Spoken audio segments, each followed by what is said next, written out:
ఇక్కడ కనిపిస్తున్న ఈ కర్రీ ఏంటో మీకు తెలుసా? మీరు ఎప్పుడైనా చేసుకొని తిన్నారా? అయితే నాకు కమెంట్ చేయండి చేసుకుంటే. ఇదే ఆకుకూరల ఎగ్ కర్రీ. ఇది ఎట్లా చేయాలో చూసుకుందాం నడురి. ఈ కర్రీ కోసం ముందుగా ఒక ప్యాన్లోకి ఆయిల్ పోసుకొని జీలకర్ర వేసుకోవాలి. ఇందులోకి ఒక 8 పచ్చిమిర్చిలు చీలికలు వేసుకొని కలుపుకోవాలి. ఇప్పుడు ఇందులోకి ఒక 1 కప్ అంత ఆనియన్స్ కూడా కట్ చేసుకొని వేసుకొని 2 రెమ్మలంత కరివేపాకు కూడా వేసుకొని కలుపుకోవాలి. ఇప్పుడు 1/2 స్పూన్ అంత పసుపు కూడా వేసుకొని బాగా కలుపుకోవాలి.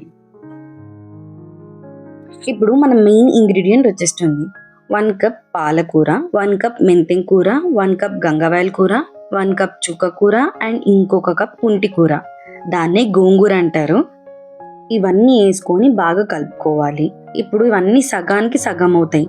ఇప్పుడు ఇందులోకి ఉప్పు వేసుకొని మళ్ళీ ఒకసారి బాగా కలిపి ఆయిల్ మొత్తం పైకి ఇలా తేలేంత వరకు ఉడికించుకోవాలి.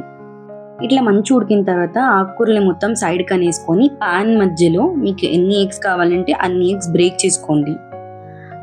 నేనైతే ఇక్కడ ఒక 4 ఎగ్స్ని బ్రేక్ చేసుకున్నాను. ఇది ఒకసారి ఇప్పుడు కలిపేసి అలానే ఉంచండి, ఇది మొత్తం సెట్ అయ్యేంత వరకు. తర్వాత మొత్తం కలిపేసి ఎగ్ బుర్జీ టైప్లో చేయండి.